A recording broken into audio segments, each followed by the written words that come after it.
नमस्कार प्रिय दर्शकों, हाजिर हूं मैं उस दिव्य प्रयोग को लेकर जिसे करने का मौका वर्ष में केवल एक बार शारदीय नवरात्रि के मध्य षष्ठी तिथि को प्राप्त होता है। युग्म बिल्व का वो अद्भुत प्रयोग जिसे पूर्व में भी मैंने आपसे कराया है, उस प्रयोग को करने का समय आ चुका है। प्रिय दर्शकों, मैं इस प्रयोग को पिछले 3 या 4 वर्षों से, ये चौथा वर्ष होगा, आपको बताने जा रहा हूं, आपसे कराने जा रहा हूं। और अब ये बताने की आवश्यकता नहीं है कि ये प्रयोग केवल मेरा परीक्षित है। आप सभी दर्शकों के कमेंट पर्याप्त हैं उन नए लोगों के लिए जो पहली बार इस कार्यक्रम को सुन रहे हैं, देख रहे हैं, इस प्रयोग को जानने जा रहे हैं। जो इस प्रयोग को कर चुके हैं उनके लिए तो बस समय बताना है, केवल आप जानते हैं, आप करेंगे क्योंकि आपने इसका लाभ लिया हुआ है। प्रिय दर्शकों, एक ऐसा अवसर जहां साक्षात मां लक्ष्मी आपके घर में आती हैं और वर्ष पर्यंत मां लक्ष्मी की कृपा आपको प्राप्त होती रहती है। प्रयोग क्या है, बस बता देना है। उस विधि को एक बार आप सभी दर्शक जो नए हो वो सुन लें और जो पुराने हैं वो जानते हैं, फिर भी विधि को एक बार फिर से सुन लीजिए।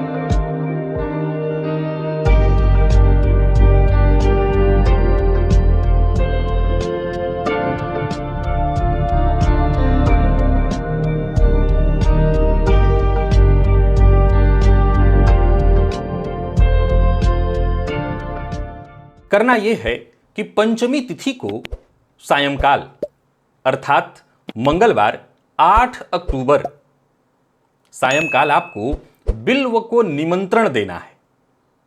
निमंत्रण की विधि और प्रयोग समझ लीजिए। आपको कोई ऐसा बिल्व वृक्ष ढूंढना है जिस बिल्व वृक्ष में आपको ऐसे 2 बिल्व दिखाई पड़े जो अलग अलग बिल्व हो परंतु उसका तना आपस में जुड़ा हुआ हो, डंडी जो है उसकी आपस में एक दूसरे से जुड़ी हुई हो, युग्म अलग अलग ना हो। बिल्व वृक्ष पर अलग अलग आपको बिल्व बहुत मिल जाएंगे, लेकिन एक ऐसा बिल्व ढूंढना है जिसकी डंडी जो निकली हुई हो एक हो और उसी में से 2 बिल्व आपको निकले दिखाई पड़े। इसी को हम कहते हैं युग्म बिल्व। प्रिय दर्शकों, यह साक्षात श्रीफल है, साक्षात मां लक्ष्मी का स्वरूप। श्रीफल कह देने से यह बोध होता है मां लक्ष्मी का प्रसाद असल में यह साक्षात मां लक्ष्मी ही हैं, जिसे हम बिल्व वृक्ष से प्राप्त करते हैं।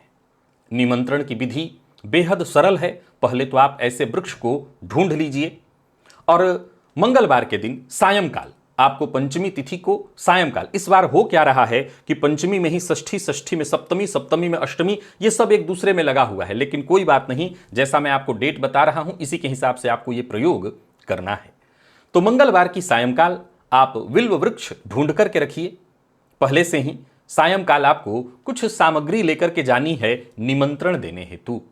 एक पात्र में जल, एक पान का पत्ता, एक सुपारी, एक सिक्का और थोड़े से अक्षत, इन चीजों को लेकर के हाथ पांव धो करके साफ सुथरा होकर के स्नान करके जाएं तो अत्यंत श्रेष्ठ। मां लक्ष्मी को निमंत्रण देने जा रहे हैं अपने घर में आने के लिए, तो जाहिर सी बात है मां लक्ष्मी पवित्रता, शुद्धता की देवी है। साफ सुथरा रह करके जाना, स्वच्छ होकर के जाना ज्यादा श्रेष्ठ होगा। तो स्नान करके जाएं तो और ज्यादा बेहतर होगा। वृक्ष के पास जाइए, वृक्ष की जड़ में जल अर्पित करिए, पान के पत्ते के ऊपर अक्षत, सुपारी और सिक्का रख करके बिल्व वृक्ष के जड़ में रखकर हाथ जोड़िए और वृक्षराज से प्रार्थना करिए, हे वृक्षराज, आपके पास युग्म बिल्व है जिसे मैंने पहले से ही देख रखा है, आप कृपा करके मुझे वो प्रदान करिए। वो साक्षात मां लक्ष्मी हैं और उनकी कृपा मुझे चाहिए अपनी। आप चाहें तो मन में परेशानियां याद रखिए। जिस वृक्ष से मां लक्ष्मी की उत्पत्ति हो रही है, फल के ही रूप में सही, वो वृक्ष भी कोई आम नहीं होगा। तो आप वृक्ष के सम्मुख अपनी व्यथा भी कह सकते हैं चाहे तो, कि मैं मां लक्ष्मी की कृपा प्राप्त करना चाहता हूं, मैं ऋण से ग्रसित हूं, मैं धन की कमी से जूझ रहा हूं इत्यादि। इसके लिए मुझे आपसे आपका ये फल चाहिए, ये युग्म फल चाहिए जो मां लक्ष्मी का साक्षात स्वरूप है। मैं इसको प्रातःकाल आपसे लेकर के जाऊंगा, आप कृपा करें मुझे इन्हें प्रदान करें। प्रिय दर्शकों, निमंत्रण का अपने आप में बेहद महत्व है। ये सनातन धर्म की महत्ता, ये महत्व है सनातन धर्म का, जहां हम वृक्ष से भी जाकर के हाथ जोड़ करके उस फल को लेने की प्रार्थना करते हैं। ऐसा नहीं है कि जब गए इच्छा हुआ तोड़ लाए, नहीं, वृक्ष से भी हमें प्रार्थना करनी होती है। और वृक्ष से जब हम प्रार्थना करते हैं तो शास्त्र में इस बात का वर्णन है। शास्त्र कहता है कि मम कार्य कृते सिद्धा तुम स्वर्गम गमिष्यसि, अर्थात हे वृक्ष, तुम मेरे कार्य को पूर्ण करो और मेरे कार्य को पूर्ण करने से तुम्हें जो पुण्य फल प्राप्त होगा उससे तुम साक्षात स्वर्गगामी बनो, स्वर्ग जाओ। इतनी बड़ी बात कही जाती है।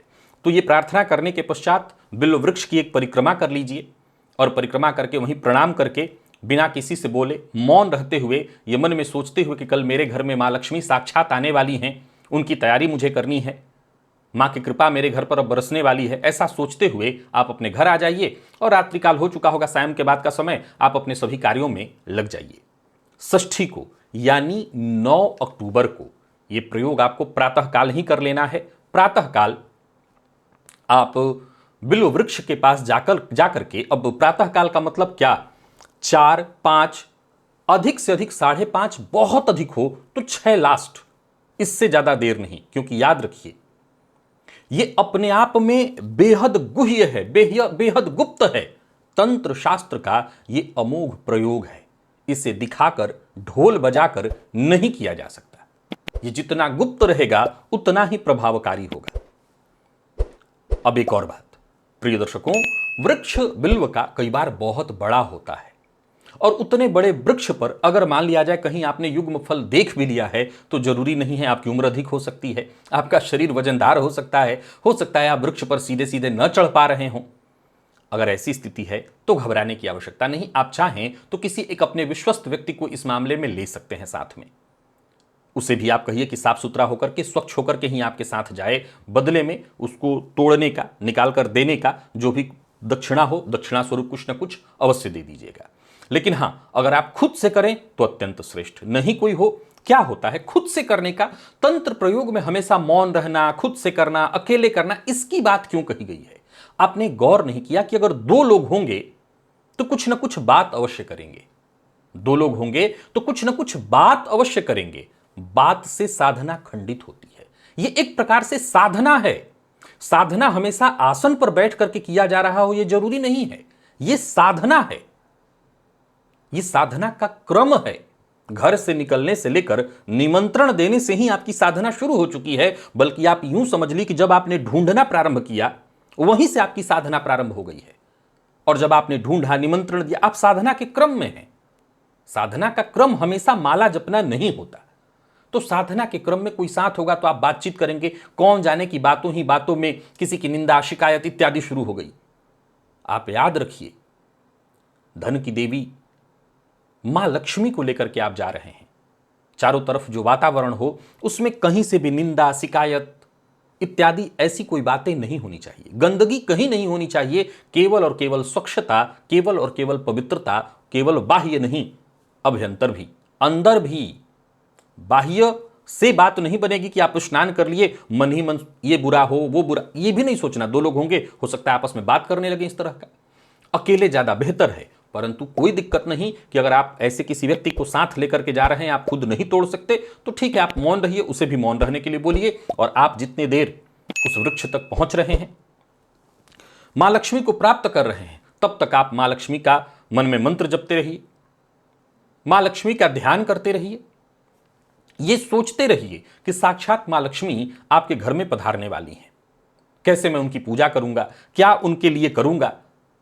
देखिए, याद रखिए, पूजा पाठ अपने आप में श्रद्धा का विषय है, और जितनी अधिक आपकी श्रद्धा, मेरा दावा है, उतना ज्यादा फल। कुछ लोग ऐसे भी हैं, कमेंट हमेशा याद रखिए कि दो पक्षों का देखने को मिलता है। अब अलग बात है, बहुतायत से ही तय होता है। उन्हीं कमेंटों को आप पढ़ेंगे तो उसमें एक आध लोग ऐसे भी मिलेंगे जो ये कहेंगे कि मुझे मिल तो बहुत गया पर मेरा कुछ नहीं हुआ। नहीं हो सकता, नहीं हो सकता। हालांकि मैं कहने वाला कौन होता हूं किसी के लिए कि आपका नहीं हो सकता। भैया आप जानो, मैं जानता हूं इससे होता है, हो सकता है आपका न हुआ हो। अब इसमें मैं क्या कहूं, मेरे पास इसके लिए शब्द भी नहीं है कि मैं इसकी पुष्टि करूं या खंडन, दोनों ही शब्द मेरे पास नहीं है। हो सकता है कुछ ऐसे भी लोग हों जो ये कहें कि मेरा काम नहीं बना, हो सकता है, परंतु ये दावा है मेरा, ये प्रयोग 100% काम करता है। मां लक्ष्मी की कृपा मिलती है। और मैं फिर कहूंगा, 4 साल से प्रयोग करा रहा हूं, चौथा साल होगा मेरे ख्याल से, ये चौथा साल या 5वां साल होना चाहिए। आप कमेंट जाकर के पढ़ लीजिएगा उन सभी लोगों के, और हो सकता है जो लोग कर रहे हैं वो आज की वीडियो में कमेंट अपना लिखेंगे ही लिखेंगे। अब आप जब वृक्ष के पास प्रातःकाल जो समय मैंने बताया है, स्नान आदि से निवृत्त होकर के एकदम से चले जाइए, कुछ खाइएगा पीजिएगा मत। अब मान लीजिए कि आपको शुगर है या आपको कोई रोग है जहां उठने के बाद ही कुछ खाना पड़ता है, तो ठीक है, खा लीजिएगा। मैं इसे कहूंगा कि थोड़ी देर तक, आधे घंटे की, 1 घंटे की बात है, न खाएं तो ज्यादा अच्छा है। घर से कोई थैला और एक लाल कपड़ा, नया कपड़ा, लाल रंग का एक नया कपड़ा लेकर के जाइएगा। पुनः पहुंचिए वृक्ष के पास, हाथ जोड़ करके साष्टांग प्रणाम करिए जमीन पर, वहीं वृक्ष के चारों ओर परिक्रमा करिए। और पुनः अगर आप ऊपर चढ़ रहे हो तो, या जो व्यक्ति चढ़ रहा वो बहुत सावधानी के साथ, याद रखिएगा, बहुत सावधानी के साथ। कई बार ये देखने में आया है, तंत्र प्रयोग में यही तो चीज देखने को मिलती है कि जब काम न बनने वाला हो तो कई तरह की विघ्न बाधाएं आती हैं। किसी का टोक देना, किसी का पूछ लेना, क्या कर रहे हैं, क्यों कर रहे हैं, क्या है ये, इत्यादि। और कई बार हाथ में फल आया लेकिन तोड़ने वाले ने इतनी जल्दबाजी कर दी जिसके चलते फल ही अलग अलग हो गया। तो याद रखिएगा, सावधानी भी उतनी ही आवश्यक है। ये केवल प्रयोग गुह्य नहीं है, वरन इसकी प्रक्रिया भी गुह्य ही होनी चाहिए, गुप्त ही होनी चाहिए। तो सावधानी के साथ किसी भी तरह की धारदार वस्तु से, कुछ छुरी हो या कुछ भी काटने वाली चीज हो, कुल्हाड़ी हो, उसको काट कर अलग निकाल लीजिए। याद रखना है कि वो फल अलग अलग किसी भी हालात में नहीं होने चाहिए, एक ही डंडी में दोनों फल होने चाहिए। इसीलिए युग्म फल का प्रयोग है।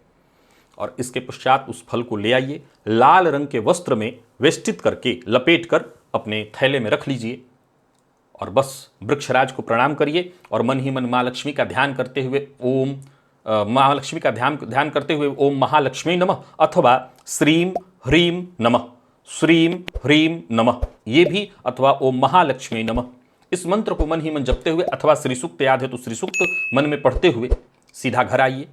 घर आने के पश्चात जो आपके पास आप लेकर मां लक्ष्मी को साक्षात आए हैं, याद रखिएगा, मां लक्ष्मी का इसमें आवाहन इत्यादि भी नहीं करना है, क्योंकि ये साक्षात मां लक्ष्मी ही हैं। आवाहन की यहां आवश्यकता नहीं है। ले आकर के गंगा जल इत्यादि से प्रक्षालित करके घर के पूजन स्थल पर लाल रंग का नया कपड़ा या वही कपड़ा बिछा करके और उसमें ढक करके रख दीजिए। अब ये प्रयोग षष्ठी से होता है, लेकिन अब यहां पर देखा जाए तो पंचमी षष्ठी के युक्त होने के चलते षष्ठी सप्तमी एक ही में आ रही है, लेकिन उसके लिए आपको चिंता नहीं करनी। अब आज शाम से ही आप प्रयोग करिए। शाम को पुनः, यानी 9 तारीख की शाम को स्नान आदि से निवृत्त होकर के पूजन स्थल पर बैठिए। वृक्ष जो आपने फल लाया हुआ है, फल को थोड़ा जल छिड़किए, पंचोपचार पूजन करिए, गंध अक्षत पुष्प धूप दीप नैवेद्य। और फिर इसके पश्चात ये जो मंत्र मैंने बताया, श्रीम ह्रीम नमः, श्रीम ह्रीम नमः, इस मंत्र का कम से कम 5 माला या 11 माला, इतना तो कर ही सकते हैं। 11 माला बहुत आसानी से कर सकते हैं। और मेरी सलाह है कि थोड़ा और अधिक, जिन लोगों को कष्ट ज़्यादा है, धन संबंधी परेशानी ज़्यादा है, वो कम से कम 21 माला या 51 माला करें। और सप्तमी अष्टमी नवमी 3 दिन तक, यानी 11 तारीख तक आपको नित्य कम से कम प्रयास करके 21 या 31 माला इस मंत्र का जप करना चाहिए। और जब हो जाए पूरा, यहां से प्रयोग समाप्त नहीं करना है आपको। दीपावली तक आपको नित्य क्रम बना लीजिए कि 3 माला जपेंगे कि एक ही माला जपेंगे। रोज पूजन करना है और एक माला जपते रहना है। याद रखिएगा। बाकी किसी भी स्थिति में इस पूजन के पश्चात इस बिल्व को खुला नहीं छोड़ना, ढक करके ही रखना है। कुछ लोगों ने कहा, कमेंट में ही मैंने पढ़ा कि अगर घर में पूजा के बाद कुछ दिनों के बाद वो अलग हो जाए। नहीं, घर में आने के बाद और पूजन इत्यादि हो रहा है, 2 दिन 4 दिन बीत गए, कई बार ऐसा होता है कि जब वृक्ष से फल अलग हो गया तो सूखने लगता है। उस स्थिति में यदि अलग हो गया तो कोई फर्क नहीं पड़ता।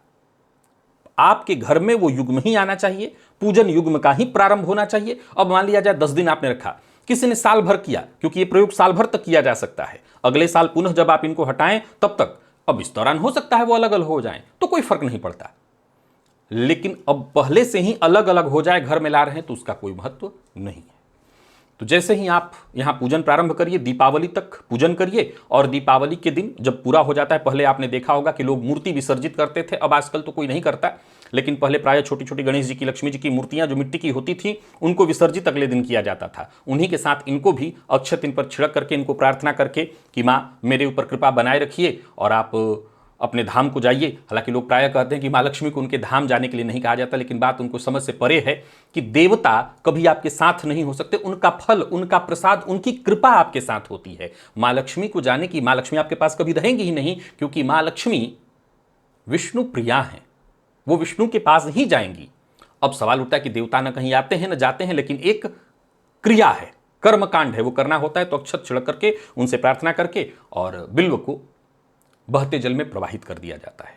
अगर आप चाहते हैं कि हम ऐसा न करें तो वर्ष पर्यंत तक रख सकते हैं, यानी फिर इसी पंचमी षष्ठी का इंतजार करिएगा। जब मैं प्रयोग बताऊंगा तो इसको, जब पुराना वाला, नया वाला आपने जब रखा तो पुराने वाले को ले जाकर के आप प्रवाहित कर दीजिएगा। अब 1 साल जो लोग रखेंगे उनका हो सकता है फल भी सूख जाए, अलग अलग भी हो जाए, लेकिन उससे कोई फर्क नहीं पड़ता। आपको प्रयोग इसी विधि से करनी है। प्रिय दर्शकों, अब महत्ता तो बहुत बार बता चुका, आज भी दोहरा ही चुका हूं। महत्ता में समय नहीं गवाऊंगा। बस इस प्रयोग को श्रद्धा और विश्वास के साथ कीजिए, क्योंकि जो लोग किए हैं, जो लोग कर रहे हैं, उन्हें मां लक्ष्मी की कृपा मिल रही है। तो प्रश्न पूछने की जगह कर्म में भरोसा रखिए और विश्वास रखिए, मां लक्ष्मी की कृपा अवश्य ही प्राप्त होगी। आज के लिए बस इतना ही, इजाजत दीजिए, पुनः मुलाकात होगी। तब तक के लिए नमस्कार।